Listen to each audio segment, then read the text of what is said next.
Hemos cantado por un minuto, era tu presencia, por un segundo nada más, por un instante nada más.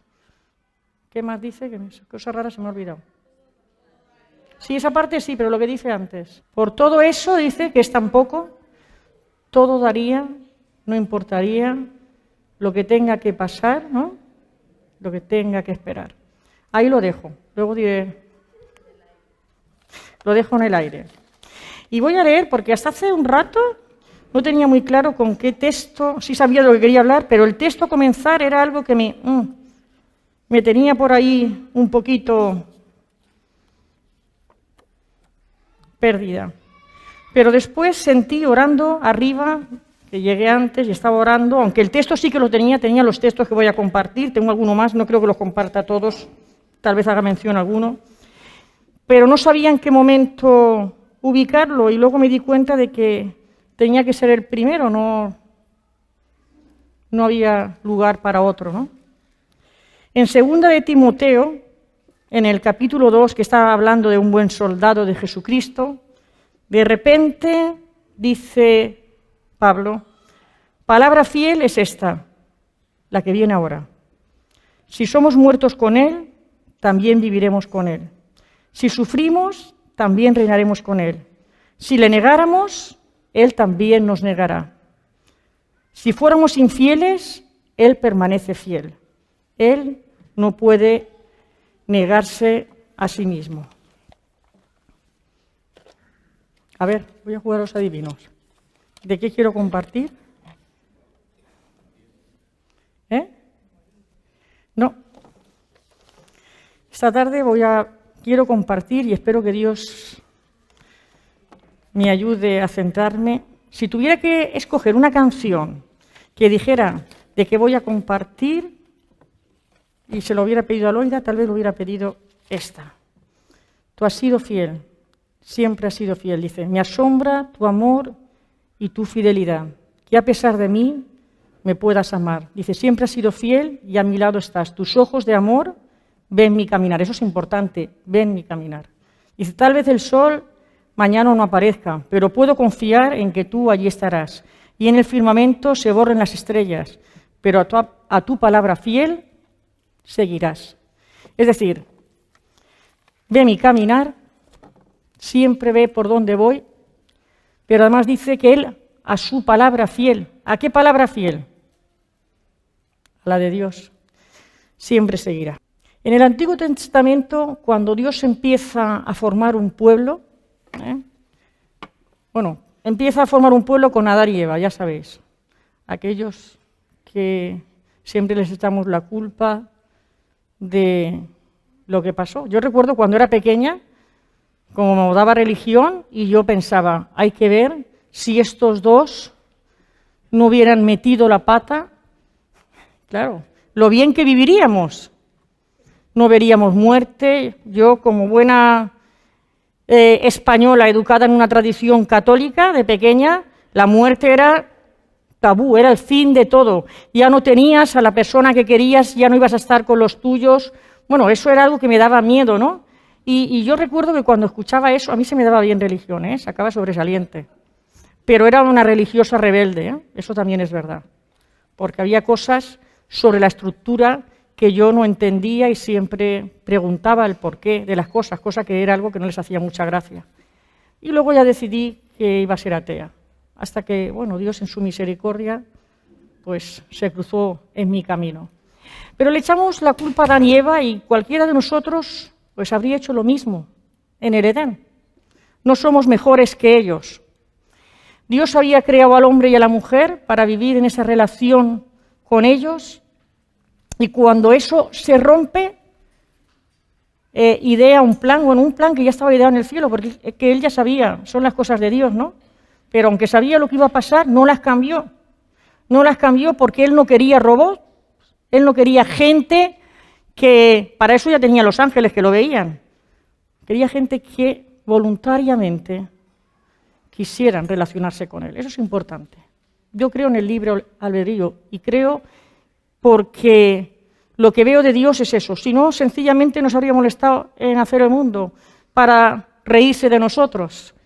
Aunque, bueno, la palabra habla por sí sola. Yo no voy a hablar en esta tarde de eso. Yo quiero hablar de la fidelidad de Dios hacia su plan mundial y hacia nosotros, que creo que al fin y al cabo, como somos aún tan egoístas, es lo que más nos importa. Su fidelidad hacia nosotros. Cuando todo eso ocurre y son extirpados, Dios empieza a relacionarse con los descendientes de Adán y de Eva, hace un compromiso, un pacto con Noé por causa del pecado, y Dios lo cumple. Cumple aquello, salva a Noé y a su familia con el diluvio, y de ahí sigue nuevamente con la raza humana. La Biblia la tenemos llena de promesas, de pactos de Dios hacia el hombre, de pactos que siempre, escuchad un momento, siempre son condicionados. Los pactos siempre tienen dos partes. Antes de que existiera la firma, si se chocaban la mano o se daban así, porque según pues tenían sus formas de rubricar un contrato, los pactos siempre tenían dos partes. Eran dos personas las que habían hecho el compromiso de no fallar, de cumplir. Eso es algo que no se nos tiene por qué olvidar. Lo importante que es saber que aunque Dios ya empezó a pensar, voy a crear un pueblo que tiene que mostrar, eran dos cosas. De él tenía que nacer Jesús, y luego vamos a hablar de Jesús, pero él tenía que mostrar una diferencia en el mundo. El pueblo de Dios había sido llamado para mostrar la gloria de Dios. Había sido llamado para mostrar una forma diferente de vida que estaba basada en la relación que tenían con Dios. Antes de tener reyes, antes de tener nada, era Dios el que les hablaba y el que quería cobijarlos, el que le habló a Abraham, el que le prometió a Abraham dos descendencias, bueno, realmente tres. Por Abraham tenemos tres descendencias. Tenemos la descendencia con su mujer, la descendencia con la esclava y tenemos la descendencia espiritual. Porque la descendencia de Agar es bendecida por causa de Abraham. Esos que hoy quieren acabar con los judíos. Es bendecida por causa de Abraham. Por la promesa de Dios a Abraham. Y Dios tiene misericordia de ese niño y de esa mujer que no había pedido acostarse con su amo, que no había pedido tener un hijo de él, pero que cuando lo tuvo también se creyó mejor que su señora, y tuvo misericordia de ese niño. Ese niño que no podía ser el primogénito, aunque lo había sido, porque a Abraham y a su mujer se le ocurrieron ayudar a Dios.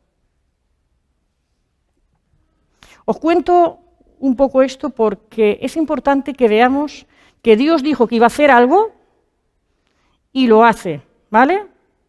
Le da una promesa a Abraham y la cumple. Le da un hijo de su mujer, de esa mujer que era estéril. Le da un hijo. Ahora, como no fue capaz de esperar, pues metió la pata y pagó las consecuencias. Pero Dios, que es fiel y que cumple lo que promete, le dio ese hijo a través de Sara. Le dio ese hijo a través de Sara que simbolizaba el hecho de que iba a formar una nación de Abraham, de donde iba a venir el Salvador, y que además en el plano espiritual iba a haber una nación que iba a ser por adopción, y eso somos nosotros, porque Él decidió amarnos y adoptarnos y darnos los mismos derechos de hijo, pero no de los derechos de los judíos, de su Hijo Jesús. Le dijo lo que iba a pasar con ellos, pero le dijo que se iban a multiplicar en Egipto, que los iban a esclavizar, pero que Él finalmente los sacaría. ¿Lo hizo o no lo hizo? se lo dijo cuando aún no había nacido su hijo. Le dijo que iba a pasar todo eso. Y Abraham vivió como si lo viera. Cumplió su promesa. Sus descendientes fueron a Egipto para buscar alimento y algo hermoso. Antonio nos contaba, bueno, y estos días nos hablaban de la historia de José, que todos conocemos, de cómo, aun cuando había sido vendido, que lo querían matar, el que había estado detrás de todo eso era Dios. Porque Dios había prometido que iba a formar una nación. Y Él es fiel a lo que dice. Lo había prometido, así que Él se iba a encargar de que no acabaran con ellos. Se iba a encargar de sacarlos de Egipto cuando ya hubieran crecido mucho. Los iba a llevar a la tierra prometida. Claro, con ellos siempre ocurría una cosa. Estaba el condicionante de que siempre les pedía lo mismo. Cuando os juntéis con los pueblos de alrededor, no adoréis a los dioses, no hagáis las cosas que ellos hacen. Vamos, todo lo contrario de lo que los judíos hicieron. Adoraron a los dioses paganos, que todos sabemos que son demonios, sacrificaron sus hijos, los mismos reyes, no se atrevieron a enfrentarse con el pueblo. Bueno, hicieron de todo y Dios una y otra vez los llamaba la atención, porque Él quería trabajar en sus vidas. Los había tenido 40 años ya en el desierto para moldear su carácter. Pero parece ser que con todos los que murieron y los que entraron a la tierra prometida, cuando esos ya murieron, se ve que el de esto, sí, poseída, se ve que el resto, escuchadme, se ve que el resto se le olvidó lo que habían vivido sus antepasados y estuvieron ahí 400 años, bueno, estuvieron tantas veces, vivieron esos 400 años sin orden ni concierto, pero aún así, una y otra vez, Dios hacía cosas y permitía cosas solo para volver a llevarlos al lugar. El Antiguo Testamento tiene más de 200 promesas, pactos, profecías, que si no se han cumplido todas, se han cumplido casi todas, pero hay una que esa nos afecta a nosotros, y es cuando en el Antiguo Testamento se nos habla esa promesa de que iba a venir alguien que iba a redimir al mundo.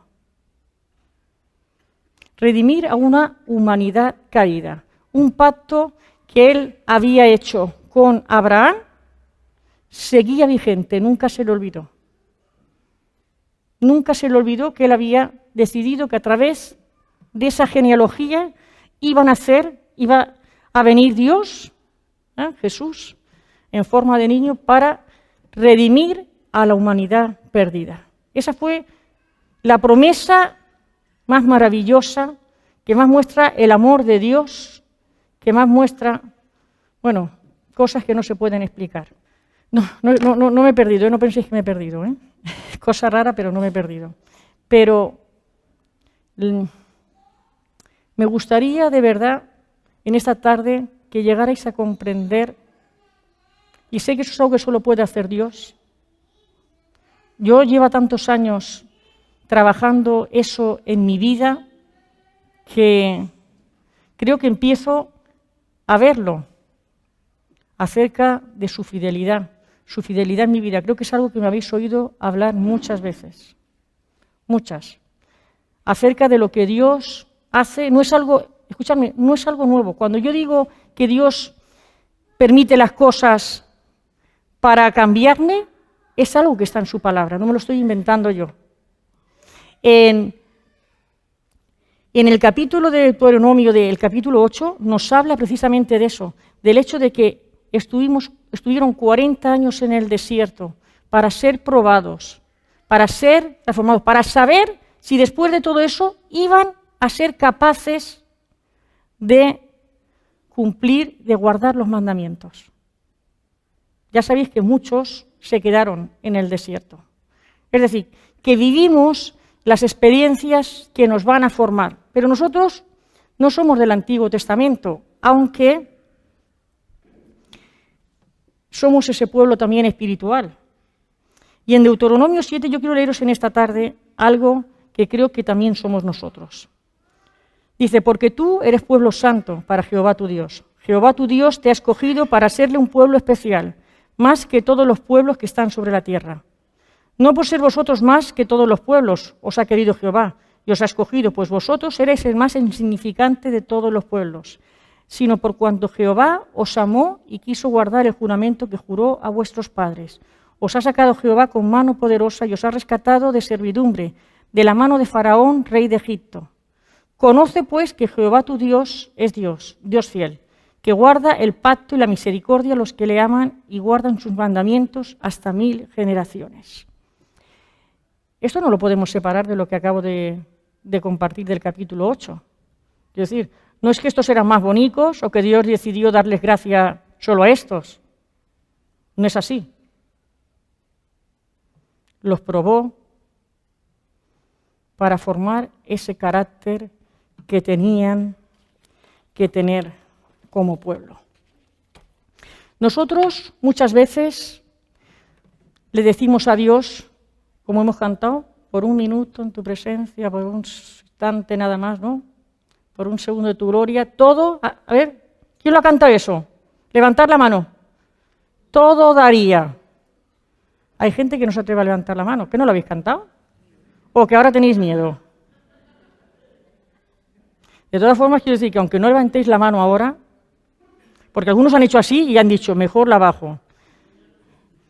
Si lo habéis cantado, que sepáis que el pescado ya está vendido. Todo daría, no importaría lo que tenga que pasar, lo que tenga que esperar. ¿Estáis dispuestos a eso? A mí os vaya mal. Cuando tengáis problemas en vuestro matrimonio, cuando vuestros hijos son desobedientes, ¿os vais a quejar? ¿Sabéis una cosa? Cuando Israel que pasó al instituto, que entonces pasaban con 12, bueno, ahora también, pasaban con 12 años, recuerdo que fui a hablar por el profesor porque él no quería estudiar. Claro, el profesor no entendía, él decía que tenía mucha capacidad, no lo entendía, ¿no?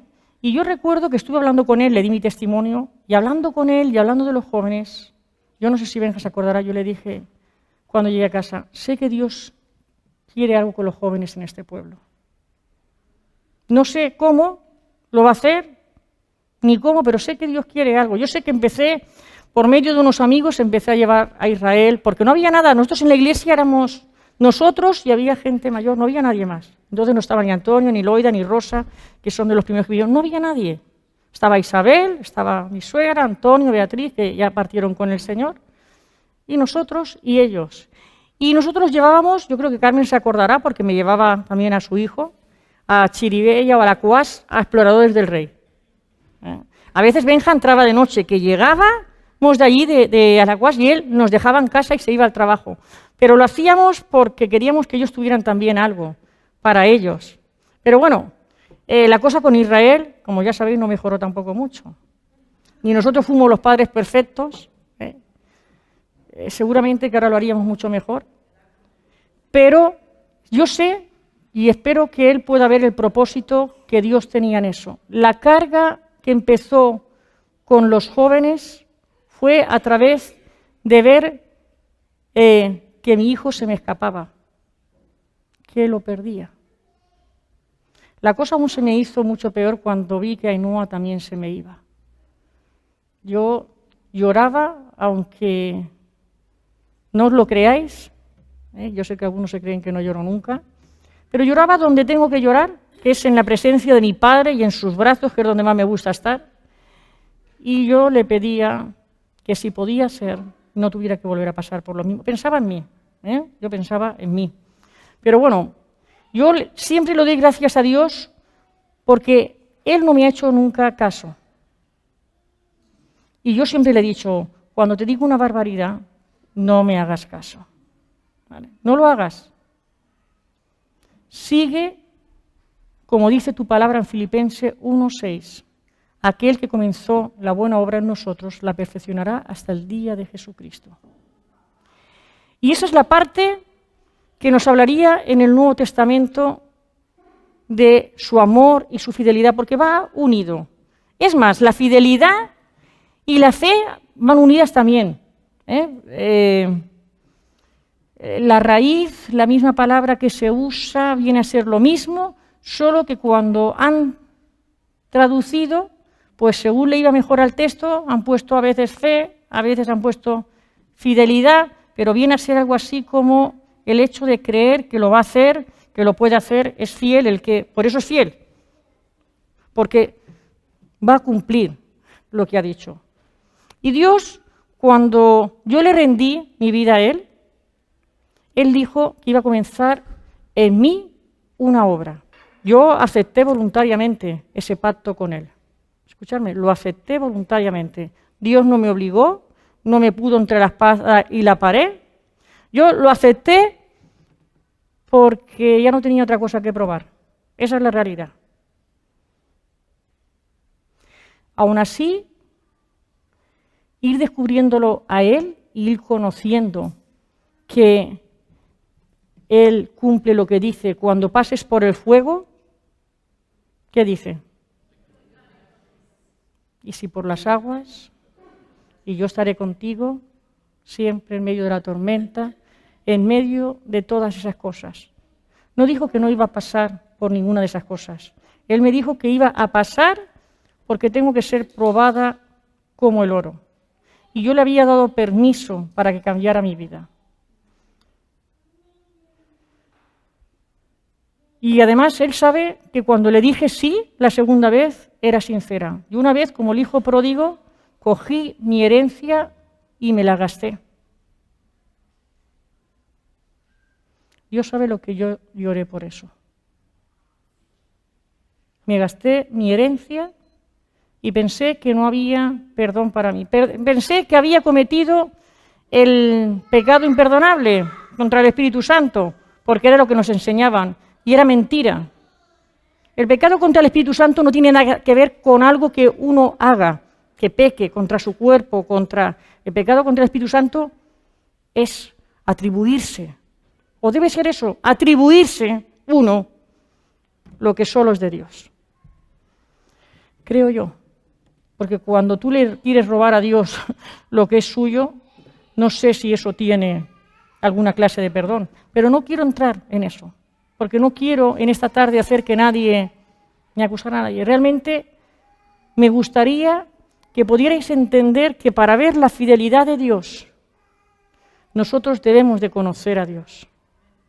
Para ver la fidelidad de Dios, debemos relacionarnos con Él y estar atentos a todo lo que nos pasa. Yo no le puedo pedir a Dios, trabaja mi orgullo y cuando vienen y me pisan la cola, me revuelvo y morderlo. ¿No? Me tengo que morder yo. Me revuelvo, pero me tengo que morder yo. No le puedo pedir a Dios, todo lo que tengo es tuyo, las finanzas también, y cuando no me llega ponerme contra Él y decir que Dios, y algunos se alejan. Yo recuerdo cuando Dios le dijo a Benja, tu trabajo, y yo creo que él también se acuerda, no te probé, ¿te acuerdas? Y yo pensé, hay que ver la que nos va a venir encima. Y yo siempre pienso negativamente, no lo puedo evitar, primero veo lo malo, ¿no? Y así fue, quiero decir, la que nos vino encima. Yo pensaba, para mí, si ya trataste el dinero conmigo, porque ahora yo tengo que sufrir las consecuencias de que lo quieras tratar con él. Eso no se lo he dicho nunca a Benja, pero yo se lo decía a Dios. ¿Por qué lo tengo que pagar? Porque somos uno, por eso, ¿vale? Pero bueno, ya luego se me pasó la tontería esa, ¿no? Y lo único que le preguntaba era, Señor, si estoy haciendo bien las cosas, quiero darte gracias por tu trato y por permitirlas. Y si estoy haciendo algo mal, dímelo. No me dejes estar haciendo una mala administración con el dinero, no me dejes hacer nada que no deba de hacer. Empecé a entender que su fidelidad a mi vida era que Él quería transformarme para Es que me da hasta vergüenza decirlo, pero bueno, es lo que quiere hacer con todos nosotros. Para crear en nosotros el carácter de Cristo. Y yo cuando cantábamos esta tarde con ropaje real que no merezco, yo digo, no sé si mirarme el ropaje real, que igual llevo algún descosido y alguna mancha. Claro que si lo llevo yo quiero que Él me lo repare. Menos mal que cuando Él nunca se ven zurcidos. Dios es tan bueno que cuando uno ve algo y le pide perdón, te vuelve a poner un vestido nuevo. Su palabra dice que Él, nuestros pecados, ha decidido olvidarlos. Eso lo dice en Miqueas, a ver si lo tengo por aquí. Miqueas 7, 18 y 19 dice, ¿qué Dios como tú que perdona la maldad y olvida el pecado del remanente de su heredad? No retuvo para siempre su enojo, eso es una afirmación, porque se deleita en misericordia.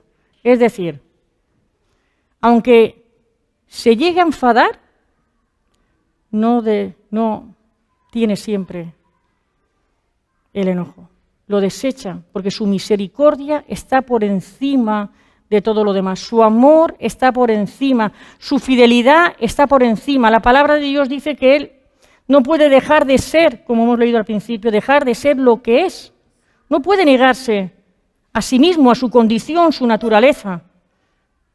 Tiene que ser lo que es amor, es bondad, justicia, es fiel. Yo valoro tanto, porque para mí la muestra de su amor por mí, mirad que yo valoro lo que Jesús hizo en la cruz por mí. Yo le doy las gracias. Hay gente que yo digo, no, yo le doy las gracias de que Él pagase lo que yo me merecía. Soy así de egoísta, yo le doy las gracias.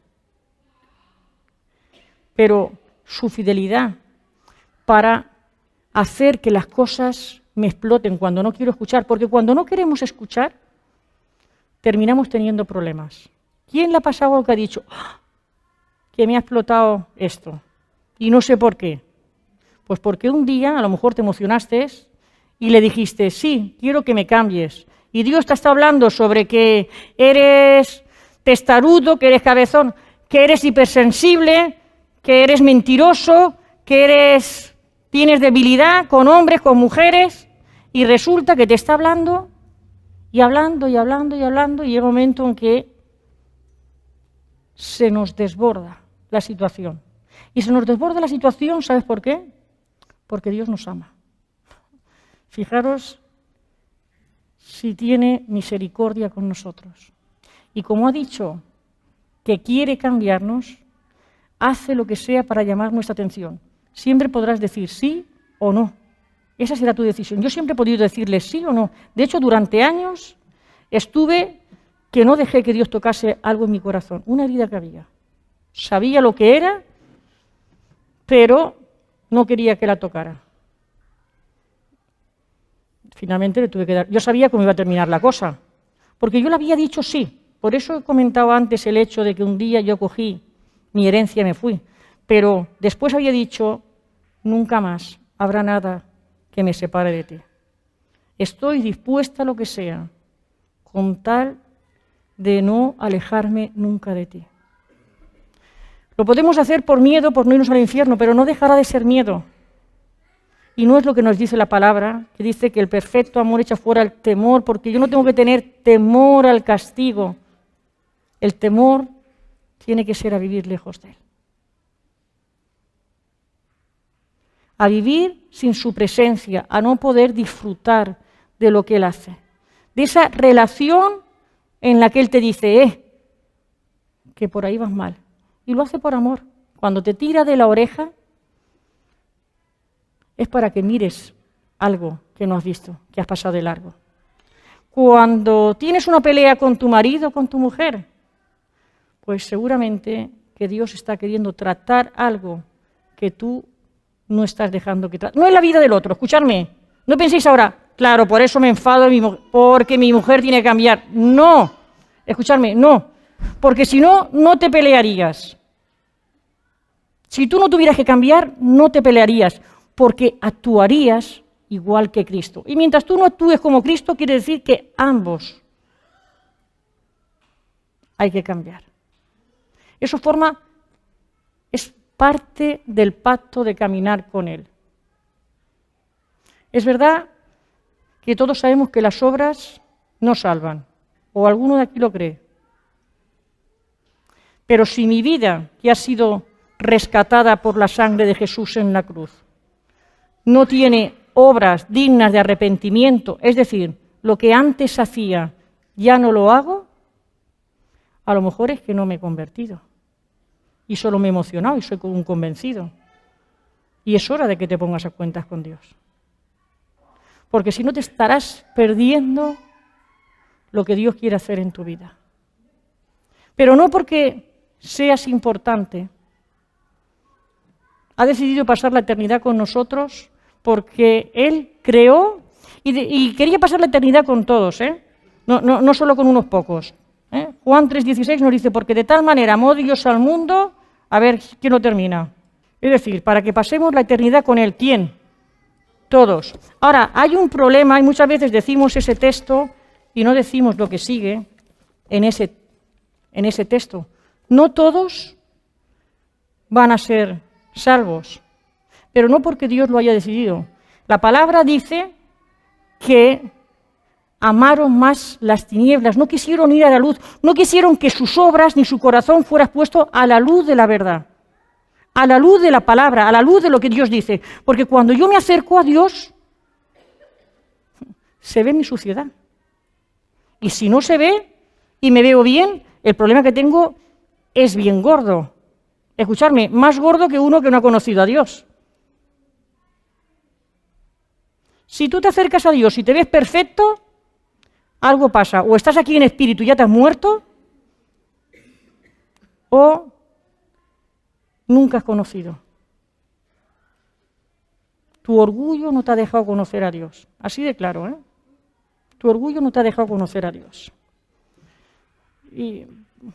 Porque la palabra de Dios no miente y dice que todos somos pecadores, que nuestras mejores obras son como trapos de inmundicia. Lo único que nos salva es la misericordia de Dios, que tiene por su propia creación y que da la oportunidad de que todo aquel al que Él se acerca pueda conocerlo a través de Jesús y pueda ser redimido y entrar a tener esa relación donde va a poder empezar a conocer ese amor de Dios, esa fidelidad,